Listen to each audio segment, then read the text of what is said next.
resolver o problema 2.9 do Alexander Sadiko. Determine I1, I2 e I3 no circuito da figura abaixo, né? Quais são essas correntes que a gente está falando aqui? I1 está aqui, I2 e aqui I3. Tá? E aqui o que a gente pode utilizar para resolver esse tipo de problema, né? A gente pode buscar aqui, lançar mão das leis de Kirchhoff. E aqui eu vou usar primeiro a lei de Kirchhoff referente à corrente, que nós vamos chamar, né? Vocês vão verificar muito nos livros aqui, texto como LKC, tá? Lei de Kirchhoff para corrente. E o que diz o seu enunciado? Vamos pegar o enunciado. Tá aqui a lei de Kirchhoff para a corrente. Ela diz que a soma algébrica das correntes que entram em um nó, ou um limite fechado, é zero. Então, a gente pode considerar isso tanto as correntes que entram em um nó ou em um circuito, um limite fechado. A gente vai ver essa parte de limite fechado quando a gente for trabalhar com supernó, né? Porque aí a gente define uma região, né?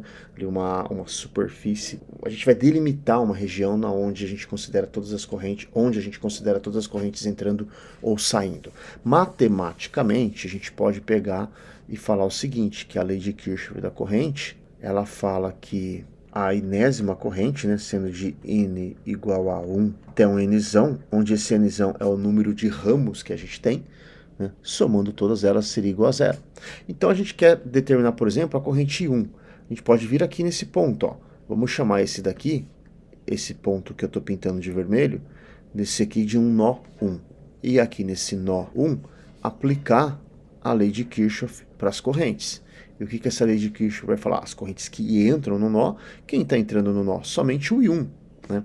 Então, I1 tem que ser igual às correntes que saem, que é 1 mais 6. Poderíamos escrever essa expressão de uma outra maneira. Poderíamos falar o seguinte, as correntes que entram no nó, eu vou considerar como positivo.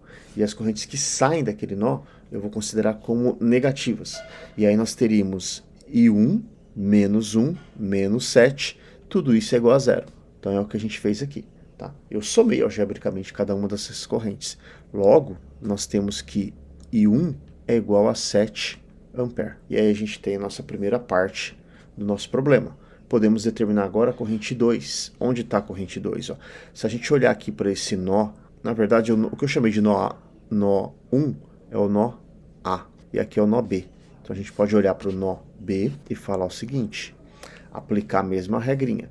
Quais correntes estão chegando e quais correntes estão saindo desse nó B que está aqui?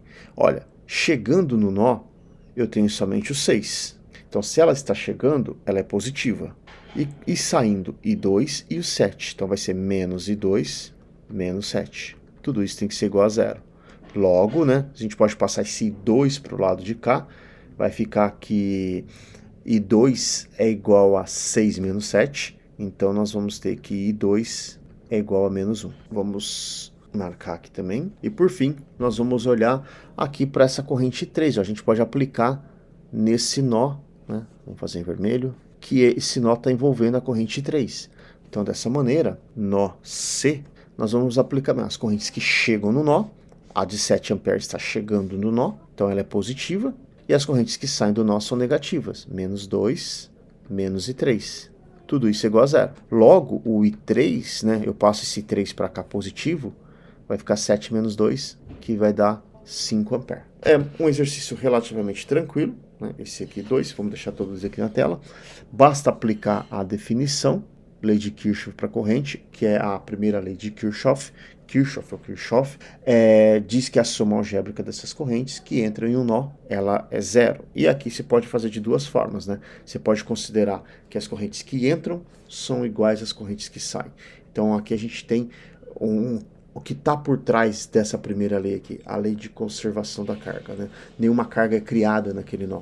Então se está chegando uma quantidade, a quantidade que sai tem que ser exatamente igual. Tá bom? Então só para a gente não esquecer, nós estamos trabalhando aqui com conservação da carga. É isso que está por trás disso daqui.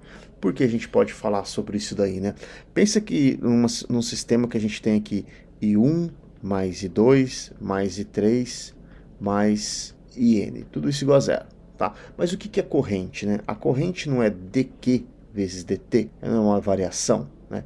Então, matematicamente a gente pode fazer isso, tem regras para poder fazer isso, eu não vou entrar nesses detalhes, mas eu posso colocar essas derivadas tudo em evidência e ficar aqui, isso é Q1 mais Q2 mais Q3 até a enésima carga que a gente tem envolvido. Bom, então, no fim das contas, essa derivada aqui, tudo isso daqui, quando a derivada é zero, quando isso for constante, quando essa soma for constante. Então eu tenho aqui uma conservação da carga elétrica naquele nó. Naquele nó não pode criar nada. Então a gente pode finalizar o exercício 2.9 e nos vemos numa próxima resolução.